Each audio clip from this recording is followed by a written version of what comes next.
The first thing Ethan Walker registered was the smell of old money, cedar, leather, and the particular chill of central air set 2 degrees too low.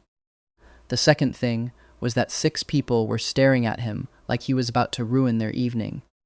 Okay, he thought, not my apartment, not my body either, apparently. He glanced down. Slim wrists, a cardigan 2 sizes too big, a signature line on a contract in front of him that read William Carter, and a very large, very cold man across the table watching him with the patience of someone counting down to detonation. Memory hit like a dropped hard drive, a whole novel's worth of context dumping into his skull at once. Omegaverse, New York, a forced marriage contract, William Carter, the weak, useless side character who existed to get humiliated and disowned by Chapter 12. Great, I got isekai'd into the trauma dump of a side character, somewhere my old team is laughing. Ethan, a decade of being a data analyst, and before that, 4 years doing considerably less spreadsheet-friendly work in the Navy, had exactly one skill that mattered right now, staying disturbingly calm when everyone else in the room wanted to combust. William, his Carter's, Uncle snapped fingers in front of his face. The lawyer needs a signature now. Ethan looked at the contract, then at the 4 lawyers, then at the alpha across the table, arms crossed, radiating the specific energy of a man who had never once been told, hold on a second in his adult life. He should have been terrified. Novel logic, said William, was seconds from being married off and quietly ruined. Instead, Ethan picked up the contract, actually read it. Line 17 was doing something structurally insulting to William's inheritance, and set it back down. This clause is garbage, he said, in the tone of someone pointing out a typo in a group chat. Redraft it, or I'm not signing any tonight. Also, does anyone have coffee? Real coffee, not the stuff in that pot. Silence. The uncle sputtered, a lawyer actually laughed, then panic swallowed it. And the alpha, Nathan Blackwood, heir to a fortune with more zeros than Ethan's old 401 projections, went very, very still. The look on his face wasn't anger. It was the look of a man recalculating everything he thought he knew in real time. You read the contract, Nathan said slowly, like the words tasted strange. Someone should have. Ethan leaned back, already mentally halfway to a nap. Look, can we speed this along? I've had a long day and I would very much like to lie down somewhere that isn't a negotiating table. Nathan didn't answer right away. He just kept staring, like the meek, disposable Omega he'd agreed to marry out of obligation had just glitched into someone else entirely. Because Ethan didn't know it yet, but fixing one clause was the easy part. The real trouble was the look Nathan Blackwood was giving him now. Like a man who just found something worth paying attention to, and had absolutely no intention of looking away again. If a signature line negotiation already has you grinning, stick around, hit follow, because this is the calmest either of these two get for the next 6 chapters. Turns out, waking up in someone else's chaos comes with paperwork. A lot of it.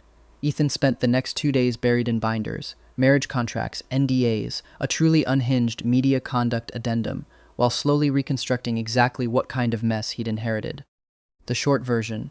William Carter, 24, was the Carter family's least favorite son. Not disowned, exactly, worse. Tolerated. An Omega with no career, no public profile, no leverage, mostly known for wearing oversized cardigans and staring at his shoes at parties. In the book Ethan vaguely remembered his coworker forcing on him, William existed for one purpose. To get engaged to the most powerful alpha in New York, get humiliated by everyone in his orbit, and eventually lose everything by the epilogue. Cool, cool, cool, cool. And the alpha in question, the one currently making Ethan's new life infinitely more complicated, was Nathan Blackwood, 31, sole heir to Blackwood Global Holdings, a private empire so large it had its own gravitational pull on the NISE. Tech, telecom, real estate, logistics, a chunk of a satellite company nobody could quite explain, closing in on $1 trillion, depending on which analyst you asked and how nervous they were feeling that quarter. New York's finance crowd had a nickname for him, the Winter Alpha. Not because he was cruel, because in 6 years of public appearances, gala disasters, and hostile boardroom takeovers, nobody had ever once seen him lose his composure. Ethan, personally, found this deeply funny. He'd spent 4 years learning to stay calm while people were actively shooting at him. A rich guy with a resting stare wasn't exactly the final boss he'd been warned about. The why of the marriage was almost insultingly simple, once he read past the legalese. A Blackwood family bylaw, grandfather's doing apparently before he passed, stated that a critical voting block of company shares only activated for the heir upon legal marriage. Something about not wanting his grandson to have an empire and nothing else. Sweet in a deeply inconvenient way. Which meant Nathan needed a spouse, on paper, before an upcoming shareholder vote, or a very motivated board member was about to seize enough control to make everyone's life miserable. And the Carter family needed the prestige, and honestly, needed William gone from underfoot before he asked too many questions about certain accounting irregularities Ethan had definitely noticed in a folder marked Q3 adjustments, do not circulate. He filed the detail away without knowing yet how useful it would become. So marriage of convenience, wrapped in old money and even older obligation. Ethan's plan, formed approximately 4 minutes after reading the contract in full, was simple. Be so boring Nathan cancels this himself. He put it into practice immediately. Dinner 2 nights later was at some restaurant with no menu prices, which Ethan had learned was a red flag for his soon-to-be ex-fiancée's tax bracket. He showed up in a sweater that could double as a blanket, ordered the most basic pasta on the menu, and answered every attempt at conversation with the enthusiasm of a man filling out a DMV form. Do you follow the markets? Nathan asked, testing. Not really, lie. He'd flagged 3 portfolio inefficiencies during the appetizer course out of sheer boredom. Any hobbies? Sleeping. True. Unfortunately also strategic. Nathan studied him the way you'd study a spreadsheet that didn't add up. You seem remarkably unbothered by all this. I'm very bothered. I'm just too tired to show it. Ethan took a sip of water.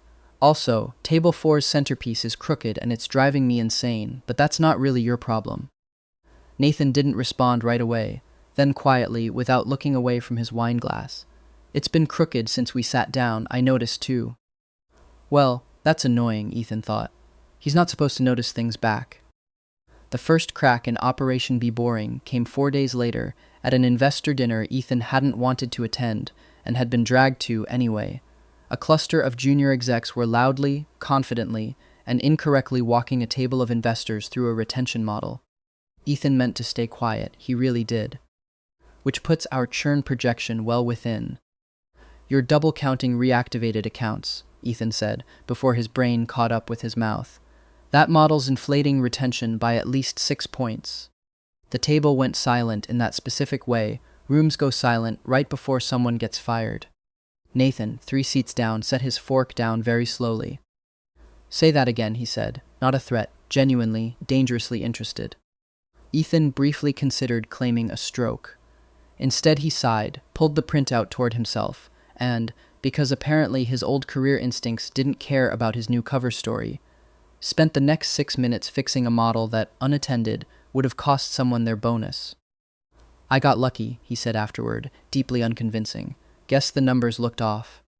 You didn't guess, Nathan said. You corrected a churn methodology by ear. Coincidence. You used the phrase reactivation cohort correctly, twice. I read a magazine once. Nathan's expression didn't change much, but something behind it did, recalibrating, the way it had the very first night, like a man quietly filing away evidence for a case he hadn't decided to build yet. Great, Ethan thought. Operation Be Boring is now Operation Please Forget That Happened. He got a small reprieve the next morning, mostly because Nathan left for a call, and Ethan finally met the 2 people who'd apparently appointed themselves his support system. Nico Alvarez, 27, Nathan's executive assistant and, from what Ethan could tell, the only person on staff allowed to speak to Nathan without pre-approved talking points. He had the energy of someone who'd survived several corporate wars and found the whole thing hilarious in retrospect, and he introduced himself by sliding a coffee across the table and saying, "You're the first fiancé who's made him forget a meeting was happening. I'm obsessed. Drink this." Eleanor Blackwood, 71, Nathan's grandmother, technically retired from the board but functionally still running half of it, from a phone she refused to update past 2019. She showed up unannounced 20 minutes later, took one look at Ethan's sweater, and declared, "Finally, someone who doesn't dress like a hedge fund brochure," before pulling up a chair and demanding gossip. Ethan liked them both immediately, which was inconvenient, because liking people made it harder to plan an exit. So, Nico said, leaning in with the delight of a man who lived for drama that wasn't his own. Rumor is you corrected a retention model in front of half the investment committee. Rumor is wrong. Rumor, Eleanor said, not looking up from her tea, is that my grandson hasn't stopped talking about it since. Ethan choked slightly on nothing. He didn't say anything to me, he said. He wouldn't, Nico said cheerfully. He'll just show up somewhere you are with a folder and pretend it's unrelated. Ethan filed that away with the specific dread of a man who just realized his cover was worse than blown. It was being studied. Don't look so worried, Eleanor said, patting his hand with the brisk affection of a woman who'd buried 2 husbands and outlasted several corporate scandals. William was always a quiet little thing at family functions. Nobody paid him any mind. It's rather nice, watching my grandson pay him entirely too much. I'm not doing anything to warrant attention, Ethan said. Dear, Eleanor said, not unkindly, you bid on a beige rectangle out of spite, and it's now worth more than my summer house. You have my full attention, and I don't give that away for free. Nico nearly choked on his coffee. Ethan decided, for his own sanity, to change the subject to literally anything else, which was how he learned that Nico had once talked Nathan out of firing an entire floor of the marketing department over a font choice, and that Eleanor still kept a framed photo of herself heckling a rival CEO at a shareholder meeting in 1994. By the time Nathan returned from his call, Ethan had somehow acquired 2 new allies and a considerably worse poker face than he'd started the morning with. He should have seen the next part coming. In the meantime, Ethan discovered that transmigrating into a marriage contract came with a surprising amount of downtime, most of which he spent testing exactly how far harmless Omega could stretch before it snapped. He rearranged the pantry by color instead of category, just to see if anyone would notice. Someone did. The household staff quietly rearranged it back within the hour, with a note that read, "We appreciate the initiative, Mr. Carter." He left 3 separate documentaries queued up on every television in the penthouse, all about competitive cheese rolling, on the theory that Nathan would find it beneath him. Nathan watched all 3, unbothered, and asked intelligent follow-up questions about hill gradient. You're supposed to be annoyed, Ethan told him. I'm learning things, Nathan said. This is educational. It's a man chasing cheese down a hill. It's a man committing fully to a bad decision. I respect that. Nathan didn't look up from the screen. It reminds me of you. Ethan had no response to that, which was, he was beginning to suspect, becoming a pattern. 2 hours later, Nathan found him in the penthouse library, dropped a single folder on the table in front of him, and said, without preamble, "There's a board presentation in 3 days. Q3 numbers. I'd like a second opinion." I don't work for you. You will technically once we're married. That's not how marriage works. It is in this family. Nathan almost smiled. Almost. Take a look. No pressure. He left. Ethan stared at the folder like it might bite him. He knew, with the specific dread of a man who'd already fixed one model too many, exactly what was in it. And he knew, with even more dread, that if he opened it, if he so much as skimmed it, Operation Be Boring was over for good. Somewhere in the penthouse, a clock chimed. Ethan looked at the folder, looked at the door Nathan had disappeared through, looked at the folder again. I hate this family, he muttered, and opened it anyway. Ethan closed the folder, opened it again, and made an executive decision. He would fix exactly one glaring error, leave the other 4 alone out of professional restraint, and never speak of this again. Then he went back to his actual plan, which was getting Nathan Blackwood to end this engagement of his own free will. Time to escalate. Round 1, the expensive idiot. The move was simple, honestly a little insulting to Ethan's own intelligence. Spend money like an unsupervised toddler at a duty-free shop, and let the Winter Alpha's practical, ice-blooded soul recoil in horror.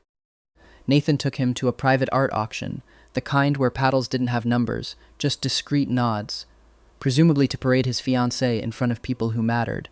Ethan had other plans. That one, Ethan said, pointing at a painting that appeared to be a single beige rectangle, with a title card longer than the canvas. Nathan glanced at it, the Rothko-adjacent piece. Sure, that one. I want it. You don't know what it costs. I don't care what it costs. I want it because it matches nothing in my life and that feels correct. Ethan raised a hand before Nathan could stop him. The paddle went up. So did an eyebrow across the room. Nathan didn't stop him. He didn't even blink. 40 minutes and one deeply uncomfortable bidding war later, Ethan owned a beige rectangle for an amount of money that could have funded a small hospital wing. There, Ethan said, satisfied, mentally drafting the outraged speech Nathan was surely about to give. Was that not horrifying, financially reckless, a red flag the size of Connecticut? Nathan studied the painting, then him, with the calm of a man reviewing a very good investment memo. It's actually appreciated 40% since the artist's retrospective last year. Good instinct. Ethan stared at him. I didn't have an instinct. I picked it because it was ugly. Your ugly has a 12% better return than my art advisor's beautiful. Nathan handed his card to the auction house rep without checking the total. We're hanging it in the study. I have accidentally made a smart financial decision by being deliberately stupid, Ethan thought, with the specific horror of a man watching his own plan collapse in real time. This is somehow worse than losing money. Round to the public disaster. Fine. Money didn't work on a man who apparently measured love language in ROI. Ethan pivoted to embarrassment, the tried and true method of making any respectable alpha reconsider his life choices in front of witnesses. The venue was a charity gala, the kind with a step-and-repeat banner, and photographers, who smelled blood in the water. The second William Carter's name got announced next to Nathan Blackwood's. Ethan's plan: eat like he'd never seen food before, talk with his mouth full, and generally behave like a man raised by wolves who'd recently discovered a buffet. He loaded a plate with more shrimp than was structurally reasonable, parked himself at the center of a conversation between Nathan and three very serious-looking board members, and started eating with the focus of a man defusing a bomb. And the Q4 guidance reflects, one board member was saying. Ethan said, around a mouthful of shrimp, gesturing vaguely with his fork. Sorry, continue. This is really good, by the way. Who's catering? The board member blinked. Nathan's jaw did something complicated. Here it comes, Ethan thought, almost relieved. The horror, the regret, the quiet request for an annulment. Instead, Nathan reached over, plucked a napkin off the table, and, without breaking eye contact with the board member, wiped a smear of cocktail sauce off the corner of Ethan's mouth like it was the most natural gesture in the world. He's right, the shrimp's good, Nathan said smoothly. Try the crostini too, they'll be gone in 10 minutes. The board member, visibly recalibrating his entire understanding of the winter alpha, murmured something agreeable and changed the subject.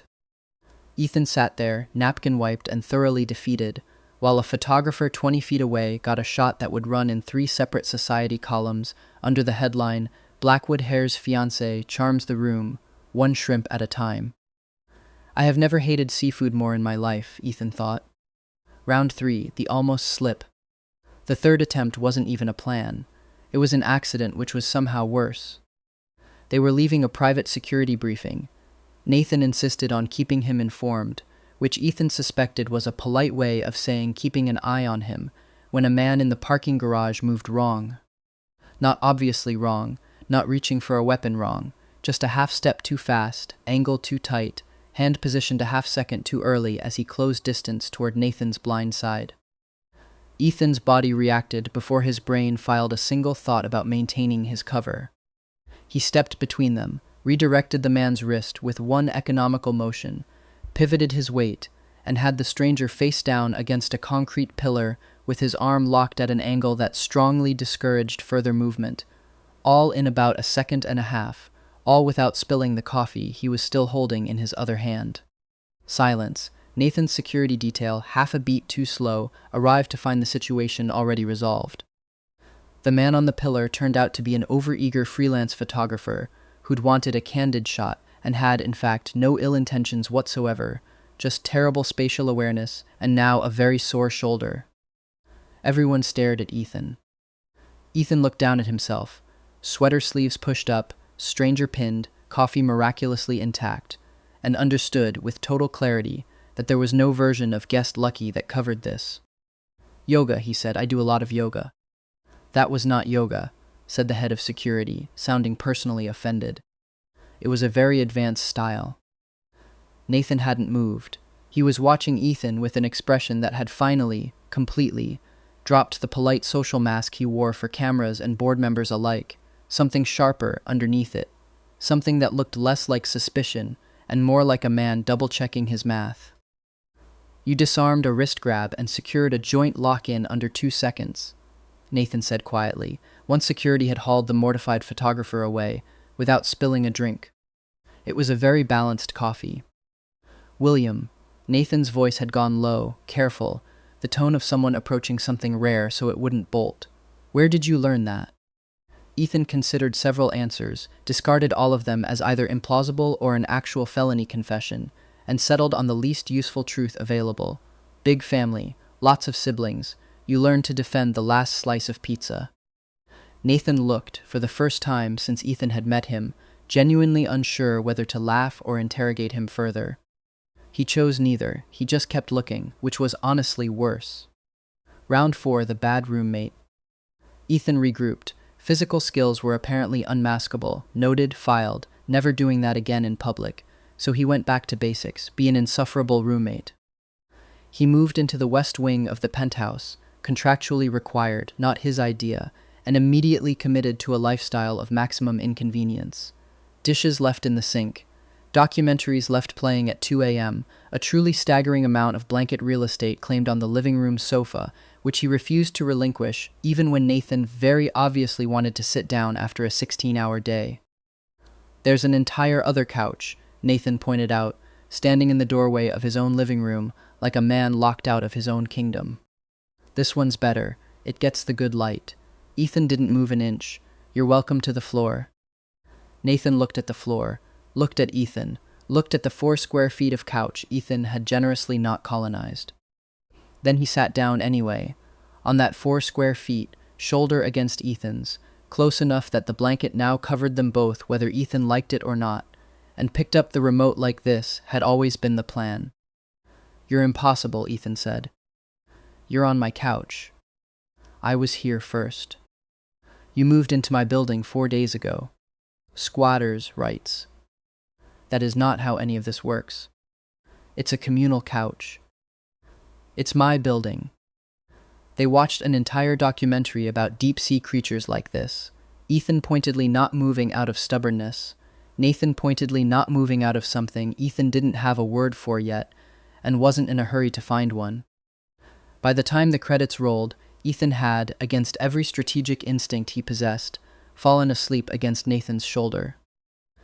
He woke up an hour later under a blanket that had definitely not been tucked in that carefully by accident, in an apartment gone quiet, with Nathan nowhere in sight, and a note on the coffee table in handwriting too neat for a man who ran a $1 trillion empire.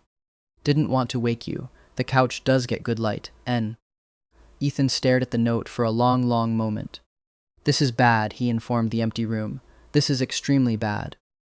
He tried briefly to talk himself out of the feeling, pointed out to the empty apartment that a folded blanket meant nothing, that rich men probably tucked blankets around unconscious houseguests as a matter of liability insurance, that this was almost certainly a legal formality and not, under any circumstances, a gesture. The empty apartment was unconvinced. So was Ethan, if he was being honest with himself, which he was actively trying not to be. Nathan brought it up the next morning, over coffee Ethan hadn't asked for and had absolutely no business enjoying as much as he did. You've spent the last 2 weeks trying to get me to call this off, Nathan said, not a question, just a fact laid flat on the table between them, like a folder he'd already read cover to cover. Ethan froze mid-sip. That's a very specific accusation. The art, the shrimp, the parking garage. Nathan counted them off with unhurried precision, eyes never leaving him. The couch. The couch was just a couch. You fell asleep on my shoulder and called it strategy in your sleep. Nathan's mouth curved, not quite a smile, something more dangerous than that. You talk when you're tired, William. Ethan set his coffee down very, very carefully, doing the mental math on exactly how much damage control this was going to require. Okay, he said slowly, hypothetically, if I had been doing that. You have. Nathan leaned back, unreasonably pleased with himself, for a man who'd apparently been quietly cataloging every failed sabotage attempt like evidence in a case file. I'd like to know why someone who fixes million-dollar models by accident and disarms an armed man without spilling coffee is trying so hard to convince me he's harmless. The question sat there, entirely too perceptive, entirely too calm. Ethan opened his mouth to deflect, and found, for possibly the first time since he'd woken up in this ridiculous body, that he genuinely didn't have a fast enough lie ready. Nathan just watched him not answer, looking less like a man who'd caught his fiancée in a lie, and more like one who'd just confirmed exactly what he suspected all along, that the harmless, sleepy, useless Omega he'd been contractually obligated to marry was, in fact, the single most interesting thing to happen to him in a decade. And he had absolutely no intention of letting that go. Ethan should have known the honeymoon phase of, "my cover is blown but nobody's called me out on it yet," wouldn't last. It lasted exactly 4 days, in fact. Right up until a joint charity dinner hosted by the Carter and Blackwood Family Foundations gave James Carter the perfect venue to remind everyone that William Carter was, and had always been, a disappointment who'd gotten lucky. It was the kind of evening designed to put both families' names on the same step-and-repeat banner, which meant the guest list was long enough to include people who had no business at either table. The cousin with a grudge. James was 28, wore navy suits with the specific stiffness of a man who'd practiced looking important in a mirror, and held the title of head of strategy at Carter Capital. A title Ethan suspected existed mostly so James could put it on business cards. William. James air-kissed a cheek Ethan hadn't offered. "Look at you. Engaged to the Nathan Blackwood, who would have guessed?" "Not me," Ethan said honestly. "I was as surprised as anyone." "I'm sure." James's smile didn't move past his teeth. "It's just, and I say this with love, you've never really had a head for this world. Business, strategy, that sort of thing. Must be a lot of pressure, trying to keep up." Ethan had eaten approximately 1 canapé and already regretted attending. "It's manageable." "Is it?" James pulled a folder from his jacket, because apparently everyone in this family communicated exclusively via ambush paperwork, and set it on the side table between them. "I only ask because I noticed some irregularities in your recent spending. That painting, for one." He tapped the folder like a man laying down a winning hand. "I'd hate for people to think you're taking advantage of Nathan's generosity before the ink's even dry."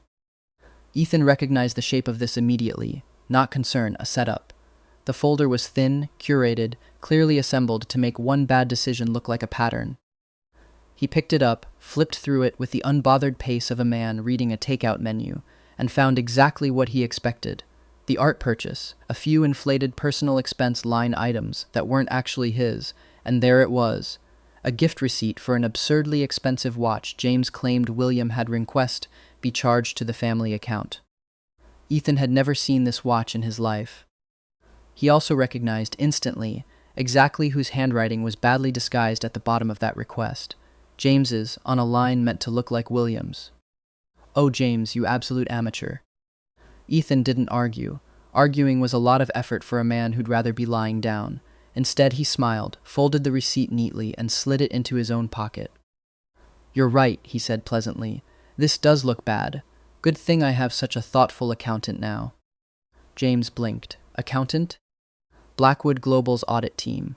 Extremely thorough people. I'll be sure they take a close look at this, especially the watch. I don't remember ordering it, so I'm sure they'll want to know who did, and which account actually authorized the charge." Ethan patted his pocket. "Should be a quick trace. Forged signatures tend to have a very specific texture, apparently. Who knew?" The color left James's face in stages, like a man watching his own trap slowly close around his own ankle. "There's no need to involve the audit team over a simple—" "Oh, it's no trouble," Ethan said, already reaching for another canapé. "I insist. Family should look out for each other, right?" James excused himself approximately 90 seconds later, considerably paler than he'd arrived. One down, Ethan thought, deeply satisfied. 0 effort expended, and I still got to eat the shrimp. The ex who wasn't over it. If James was the annoying cousin, Michael Reed was the far more polished problem. 26, a fixture of Manhattan's social pages, the kind of Omega who'd been quietly assumed, by everyone including himself, to be Nathan's eventual fiancée long before William Carter ever entered the picture. He'd been invited tonight the same way half the room had, as a familiar face on both families' donor lists. He found Ethan by the drinks table, all easy smiles and expensive cologne, the sort of friendly that had a blade folded up somewhere inside it. "William, right? I don't think we've properly met." Michael's eyes did a slow, assessing sweep. Cardigan, unremarkable shoes, the general vibe of a man who'd rather be napping. "I have to say you're not quite what I expected." "Disappointing in person. I get that a lot." "I didn't say disappointing." Michael's smile sharpened by exactly 1 degree. "Just surprising. Nathan usually has such specific taste, ambitious, sharp, people who can actually keep up with him." A pause, timed for maximum effect. "Must be nice, marrying up regardless." Ethan considered several responses, most of them involving describing in detail how keeping up with Nathan had, in his experience so far, mostly involved fixing other people's spreadsheets and pinning strangers to concrete pillars. He went with something simpler. "Must be. I wouldn't know. I've never had to marry someone to get a company." He tilted his head, all faux sympathy. "That sounds exhausting, actually. I just got lucky." "You should try it sometime. Getting lucky, I mean. Seems like it'd take some of the edge off." Michael's smile froze solid. Before he could recover, he pivoted, visibly regrouping, toward a target he clearly assumed was safer ground. "Actually, I've always wondered, do you even follow the markets? Nathan's world moves fast. It'd be a shame if you embarrassed yourself in front of the wrong crowd." This again, Ethan thought, faintly bored. He answered the question, briefly, accurately, and with just enough technical detail to make Michael's next follow-up question visibly die in his throat.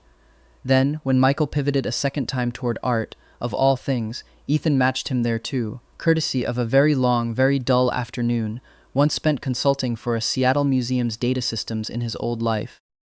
By the third topic change, Michael had run out of subjects to weaponize. "Anything else?" Ethan asked, checking a watch he wasn't wearing out of pure habit. "I'd like to be home before 9. Michael opened his mouth, closed it, for just a second, barely there, easy to miss. Something almost like grudging respect flickered across his face before the practiced smile slid back into place. "You're strange," he said, and it didn't sound entirely like an insult anymore. "I get that a lot too." That was when Nathan arrived. Bad timing or perfect timing, Ethan genuinely couldn't tell. Just in time to catch the tail end of Michael's hand, landing a little too familiarly on Ethan's arm mid-sentence. The temperature of the conversation dropped about 10 degrees. "Michael." Nathan's voice was pleasant. It was also the specific kind of pleasant that made the string quartet in the corner play slightly faster. "Enjoying yourself?" "Just catching up with your fiancée." Michael's hand withdrew, casual, unhurried, the retreat of someone who knew exactly how close to the fire he'd gotten. Nathan stepped in, not quite between them, but close enough that the message landed anyway. His hand found the small of Ethan's back, easy and certain, like it had always belonged there. "He's easy to talk to. People tend to underestimate him." A pause, razor thin. "I'd stop doing that if I were you." Michael's jaw tightened, just slightly. Wouldn't dream of it. A server drifted past with a tray of champagne, and Nathan took 2 glasses without looking, handing one to Ethan, the way he'd apparently been doing since roughly their second week of knowing each other, automatically, like it had never occurred to him not to. "You're doing the thing again," Ethan said. "What thing?" "The thing where you decide what I want before I say it, and you're annoyingly correct about it." "I could stop," Nathan offered, not stopping. "Don't," Ethan said, before he could think better of it, and took the glass. He left shortly after. Ethan glanced sideways at Nathan, who was still watching Michael's retreating back with an expression that could generously be described as territorial. "Was that jealousy?" Ethan asked, delighted despite himself. "That was concern for a business relationship." "You looked like you wanted to have him escorted from the building." "I considered it," Nathan admitted, and didn't sound remotely sorry. Ethan grinned, filing that reaction away somewhere he wasn't ready to examine too closely, and decided, for once, not to push his luck any further tonight. They found a quieter corner near the terrace doors. A while later, away from the noise, Nathan's hand still resting at the small of his back, like it had forgotten it was supposed to move. "You're unusually smug for a man who almost caused an international incident with his cousin," Nathan said. James started it. "I just finished it efficiently." Ethan glanced at him sideways. "You're unusually territorial for a man who claims this is a business relationship." "I contain multitudes." "You contain a folder of evidence on my sabotage attempts and an inexplicable urge to have my ex-almost rival escorted out of a charity dinner. That's not multitudes. That's a type." Nathan didn't argue the point, which Ethan noticed and chose, wisely, for once, not to comment on. The loose thread. It should have ended there. 2 rivals handled, 1 dinner survived, 1 extremely satisfying pocketed forged receipt.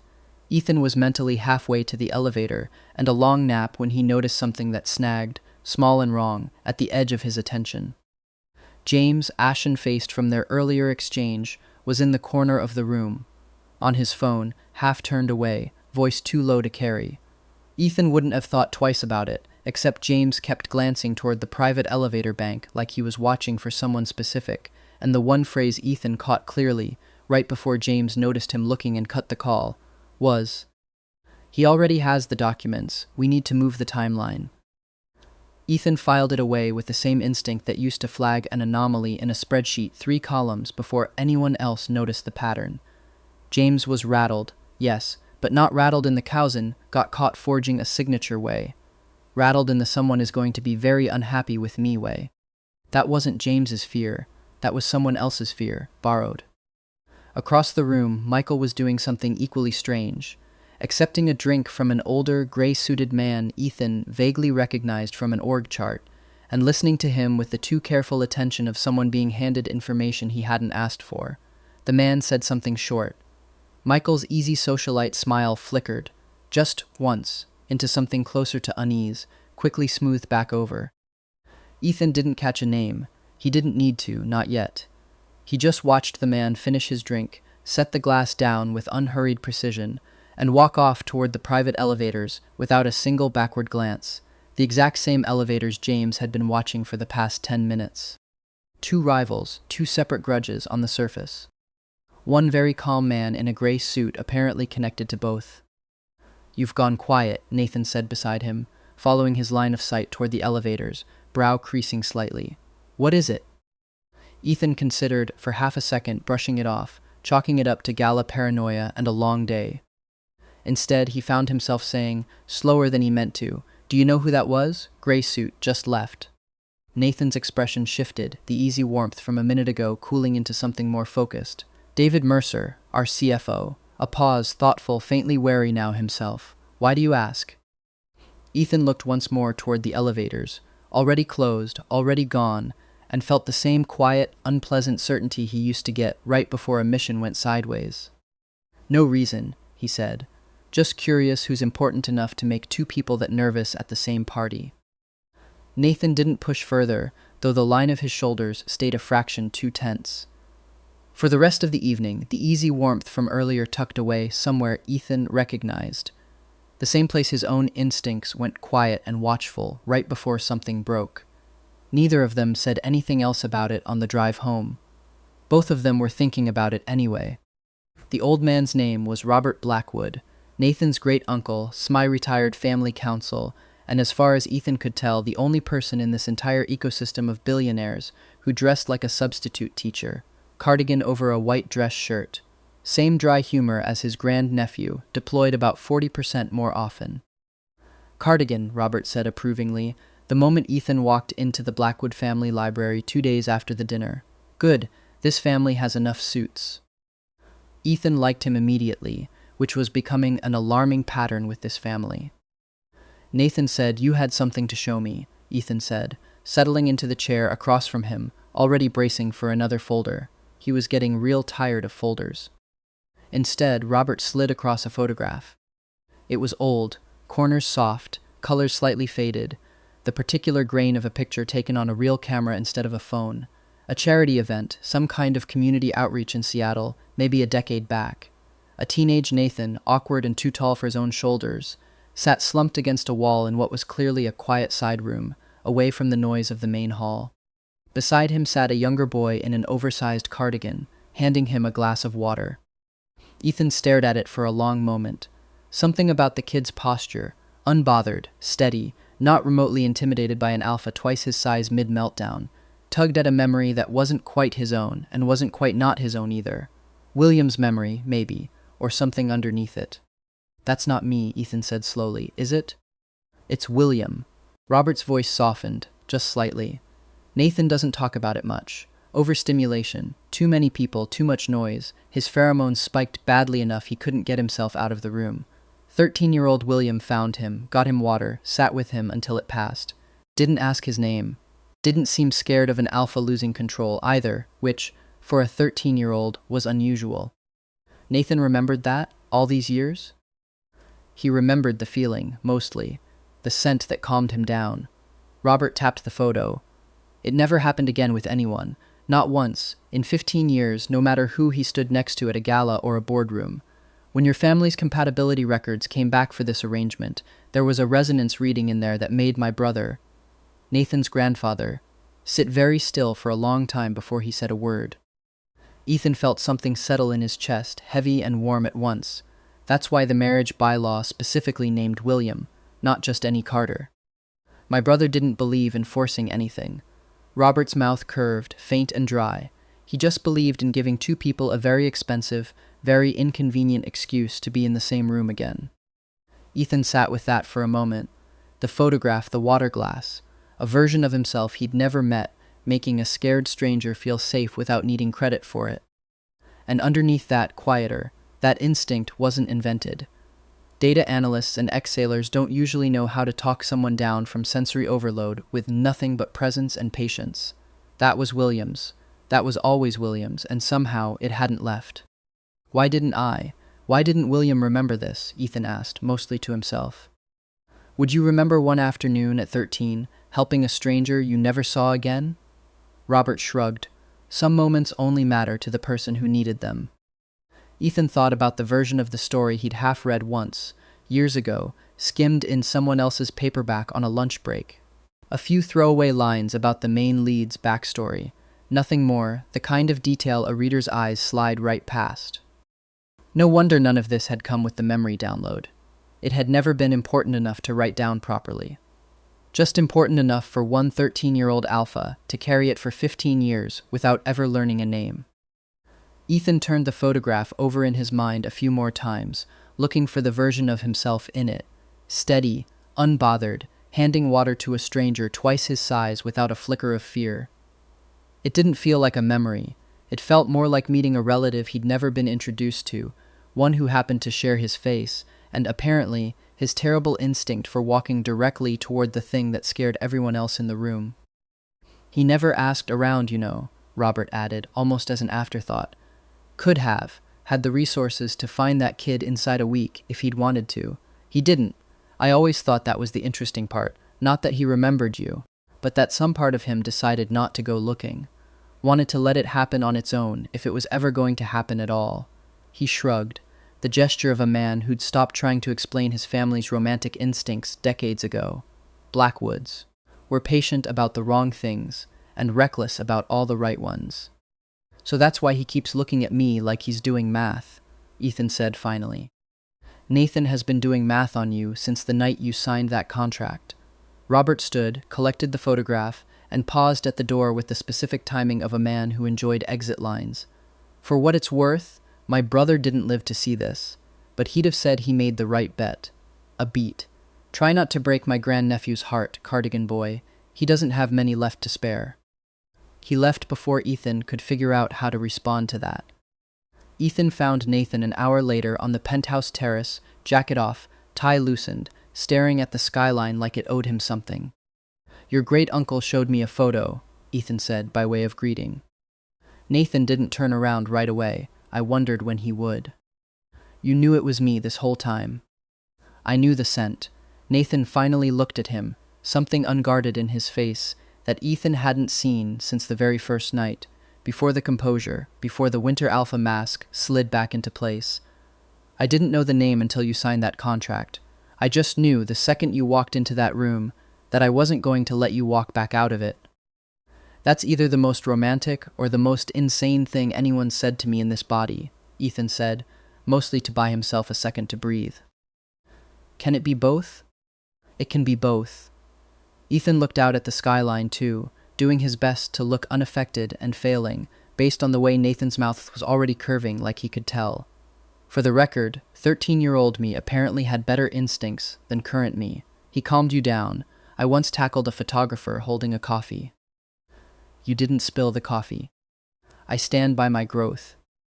Nathan laughed, actually laughed, low and real, the sound of a man who very rarely let anyone see it, and reached over to tuck a strand of hair back from Ethan's face with a gentleness that didn't match a single headline ever written about the Winter Alpha. I've been looking for you for 15 years, Nathan said quietly. I didn't even know it. Turns out I just needed the universe to be extremely inconvenient about it. Very on brand for this family, Ethan said, throat tighter than he wanted to admit. He cleared it fast, reaching for a joke before this got any more dangerously sincere. Anyway, if you tell anyone I got emotional over a 15-year-old glass of water, I will deny it under oath. Noted. Nathan's hand found his unhurried and certain. Your secret's safe. For a moment, standing there above the lit-up city, none of it. The contract, the sabotage, the audit trails, the whole ridiculous transmigration, mattered nearly as much as it had an hour ago. It didn't last.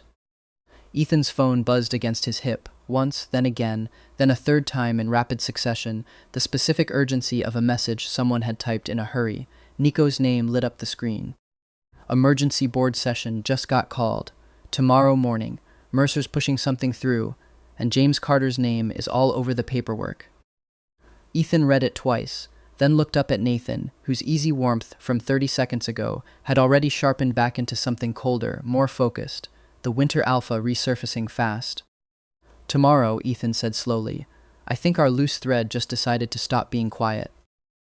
The emergency board session got moved to the Blackwood Global Annual Leadership Summit, because apparently David Mercer had decided that if he was going to burn William Carter's reputation to the ground, he wanted an audience big enough to enjoy it. Ethan appreciated the confidence, honestly. It made the trap easier to set. Walk me through it again, Nathan said.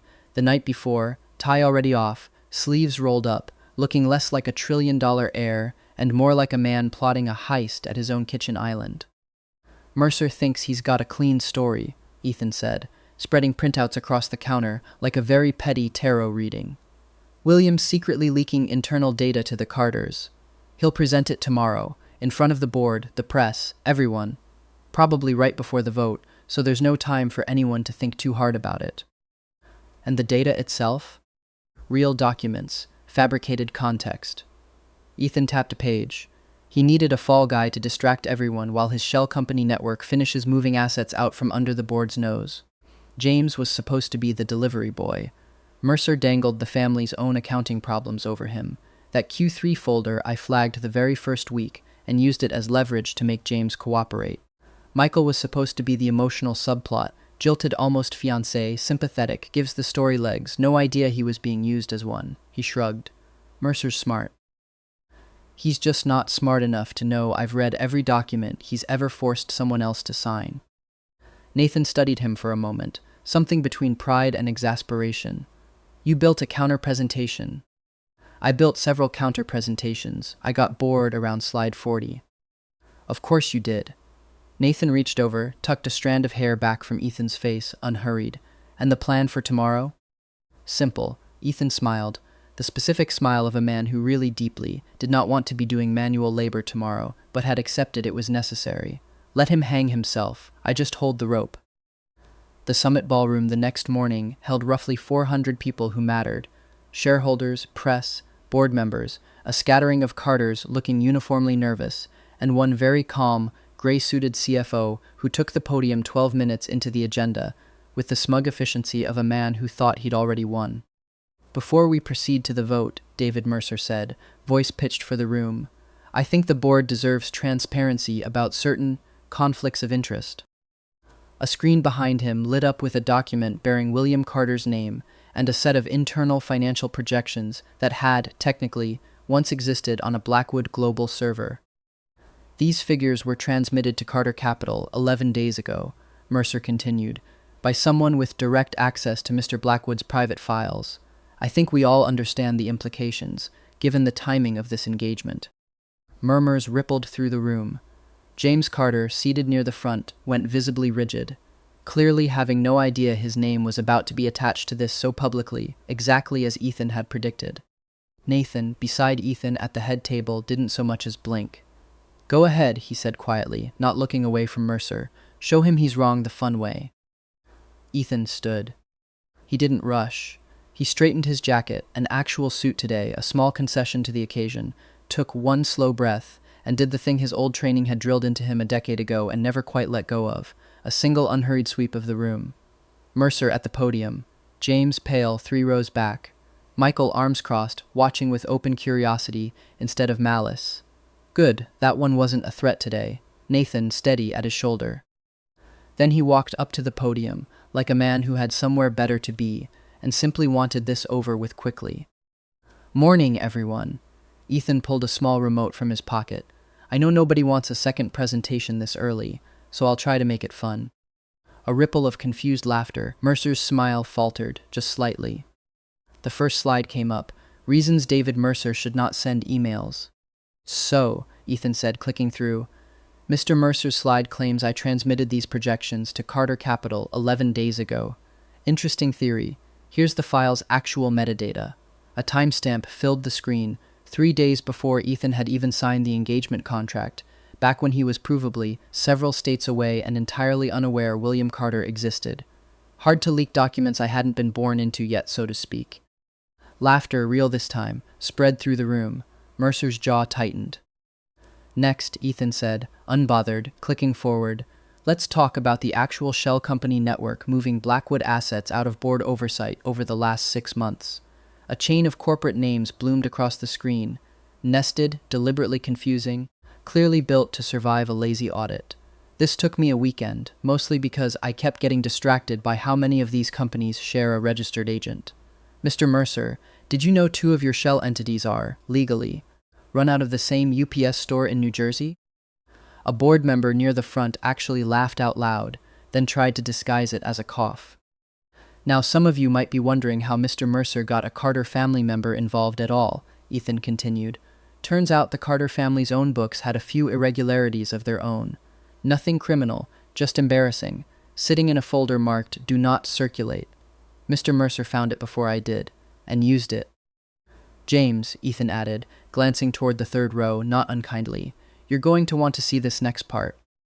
The next slide displayed a set of personal expense reimbursement forms, the same ones James had ambushed Ethan with at the family dinner, alongside a forged signature analysis, and beneath it a wire transfer trail that led, cleanly and undeniably, back to an account James Carter personally controlled.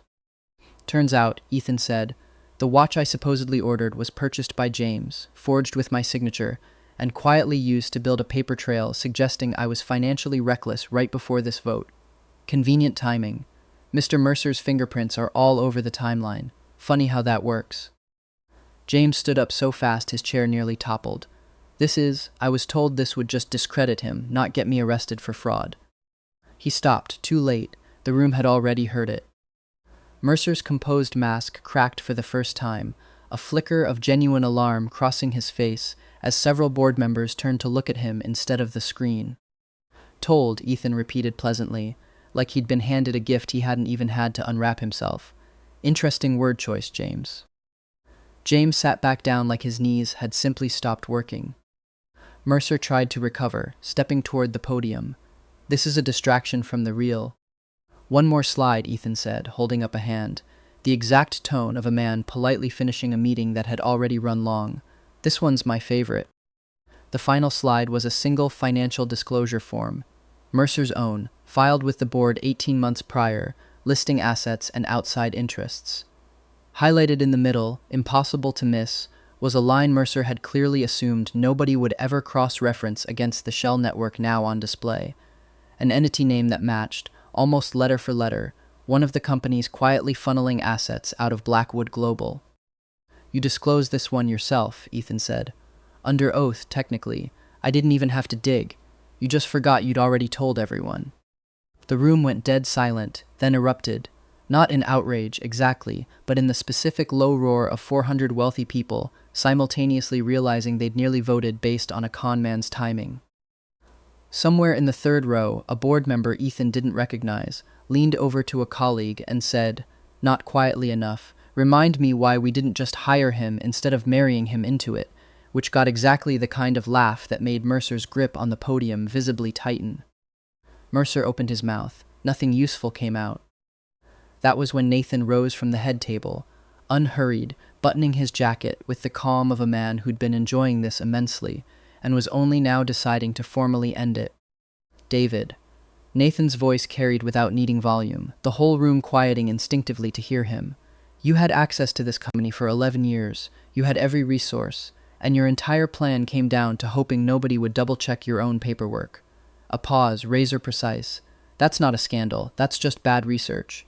My fiancé does better work board, on a Tuesday, for free." A ripple of laughter broke across the room, real, delighted, the sound of a crowd fully changing sides in real time.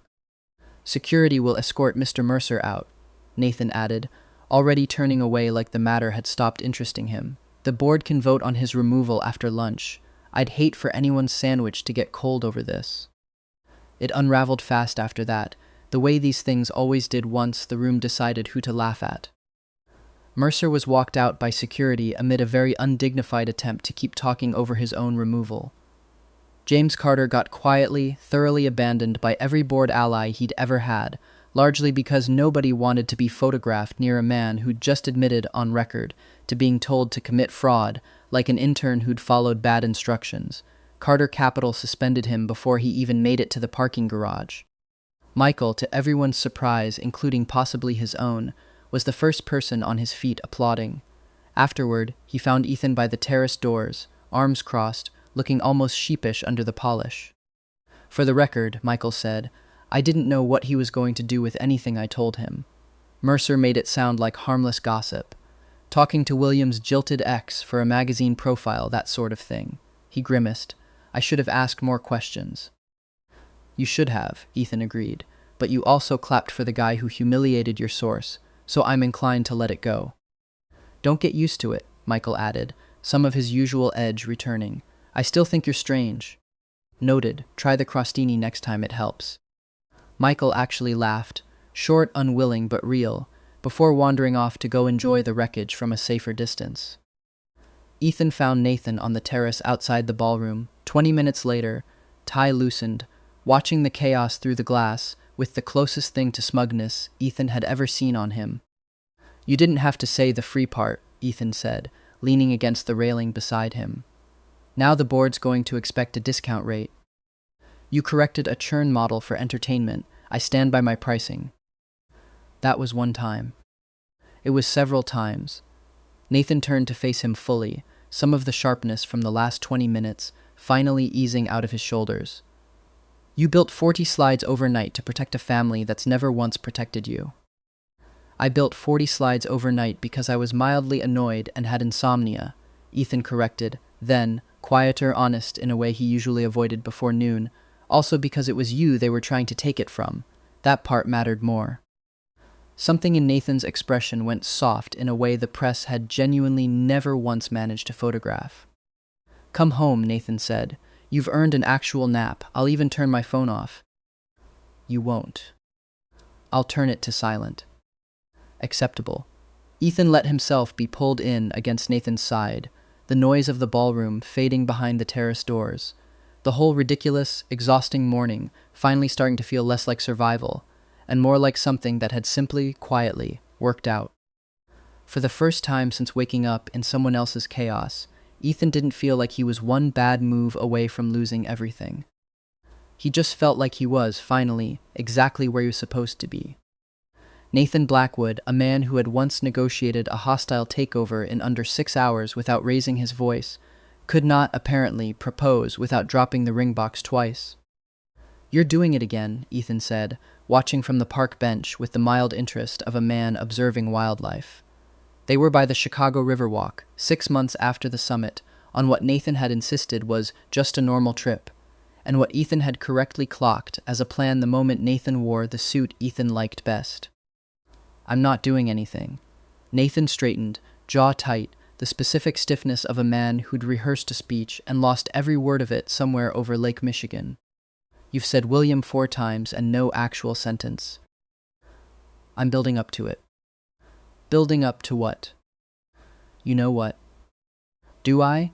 Ethan tilted his head, thoroughly enjoying this. You could just tell me. Save yourself the suspense. Nathan exhaled, the exact sound of a man abandoning 18 months of careful planning, dropped to one knee right there on the pavement, and pulled the ring out with the grace of someone diffusing something explosive. William Carter, he said, you spent the first month of this engagement trying to make me hate you. You bought a beige rectangle to bankrupt me out of spite. You fell asleep on my shoulder mid-sabotage and called it strategy. You built 40 PowerPoint slides overnight because someone tried to take you from me, and you've never once, in 18 months, let me win an argument about the couch. The couch has good light. I know. Something cracked open in his composure, warm and unguarded. Marry me, properly. Not because of a bylaw, because I don't want mornings that don't start with you stealing my coffee. Ethan looked at him, kneeling, ring box slightly crooked, the winter alpha reduced to a man who'd clearly practiced this in a mirror and still forgotten half of it, and felt whatever last strategic instinct he had left simply give up. Took you long enough, he said, voice rougher than he meant it to be, and pulled Nathan up by the collar before he could finish the question properly. Yes, obviously yes. Get up before you ruin those pants, they're expensive. You just said yes to a man on his knees, and you're worried about the pants. Priorities. A jogger passing behind them slowed down, phone half raised, clearly debating whether the moment was real or some elaborate proposal content shoot. Nathan, without breaking eye contact with Ethan, said, "It's real," in a tone that ended the debate immediately. The jogger kept moving, visibly recalculating her entire afternoon. You just confirmed our engagement to a total stranger, Ethan said. She looked like she needed to know. That's not how strangers work, Nathan. It's how strangers work now. Nathan slid the ring onto his finger before Ethan could argue further, which was, Ethan privately conceded, an extremely effective way to win an argument. The wedding happened in New York, small by Blackwood standards, which still meant 200 guests and a string quartet that Ethan vetoed in favor of something with fewer violins and more actual joy. Robert gave a short toast that ended with a threat to tell embarrassing childhood stories if Nathan ever made William cry, which got the loudest laugh of the night. Nico cried through the entire ceremony and denied it aggressively afterward. Michael showed up, uninvited technically, and left a gift card with a note that read, "Still think you're strange. Congrats anyway." Eleanor wore a cardigan to match Ethan's on purpose and told anyone who'd listened that she'd called this outcome from day one. When the officiant asked if he took Nathan, Ethan said, "I do," and then, before anyone could move on, added, with the nap clause still in the contract. "Approved," Nathan said, without missing a beat, and kissed him before the officiant could even finish the sentence. 2 years later, Sunday morning, 7 a.m., Manhattan penthouse. Ethan woke to the sound of Nathan Blackwood, heir to an empire, terror of Wall Street boardrooms, losing a fight with a smart coffee machine. "It won't connect to the Wi-Fi," Nathan announced, holding his phone at the machine like that would help. "You're an alpha. The Wi-Fi doesn't care." Ethan padded into the kitchen, fixed it in 11 seconds without opening his eyes, and went straight back to bed, because some skills transferred across every version of himself, and troubleshooting a coffee maker at 7 a.m. was not one worth being conscious for. Their cat, a rescue named Rothko, after the beige rectangle that started this whole mess, had from day one chosen violence exclusively against Nathan, loved Ethan without condition, hissed at Nathan on sight every single time, for reasons no vet had ever successfully diagnosed. "I run a $1 trillion company," Nathan told the cat mid-hiss one evening. "You live here for free." Rothko knocked a pen off the counter in response, maintaining eye contact the entire time. The remote control had, over 2 years, become a genuine battlefield. Nathan wanted documentaries. Ethan wanted absolutely anything that required no thought whatsoever. And their compromise, most nights, was Ethan simply lying across Nathan's lap so thoroughly that reaching for the remote required more effort than Nathan was willing to spend. "You're doing it on purpose," Nathan said one night, remote 6 inches out of reach, Ethan draped over him like a very smug blanket. I have no idea what you mean. William. Nathan. He didn't move. Nathan didn't try very hard to make him. Rothko took that moment to leap onto the back of the couch, walk the full length of it with the unhurried confidence of a landlord inspecting a property, and settled directly on Nathan's shoulder, purring, tail flicking against his ear. I don't understand this animal, Nathan said, going very still, the way a man does when he's been granted something he's not sure he's allowed to enjoy yet. He knows you own the couch, Ethan said. He respects property rights. It's you specifically he has a problem with. That's not better. It's a little better. Try not to move. He bites if you move. Nathan did not move for the next 20 minutes, phone forgotten on the coffee table, looking for all the world like a man who'd conquered 3 industries and lost decisively to 8 pounds of unimpressed cat. Robert still came by most Sundays, cardigan and all, ostensibly to see his grandnephew, and usually ending up arguing with Eleanor over crossword clues instead. Nico had, against all odds, married a florist he'd met while ordering apology bouquets for a client Nathan had once terrified, and insisted, loudly, at every possible opportunity, that Ethan and Nathan's engagement was directly responsible, a claim nobody could prove and nobody particularly wanted to argue with. Michael sent a Christmas card every year with a photo of himself somewhere expensive and a caption that never failed to include the word strange. James Carter, last anyone heard, was rebuilding a career 2 rungs down from where he'd started, which struck Ethan as roughly fair, all things considered. Somewhere between the burnt dinner attempts, Ethan's, the cat hissing, a nightly event, and Nathan's ongoing Cold War with household Wi-Fi, Ethan had stopped waiting for the other shoe to drop, stopped bracing for the story to remember he wasn't supposed to be the one who got the happy ending. Turns out being isekai'd into someone else's disaster wasn't so bad once you stop trying to escape it and just let yourself be exactly as lazy, as sharp, and as unapologetically yourself as you'd always been, and let someone else fall in love with that person, on purpose, in full view.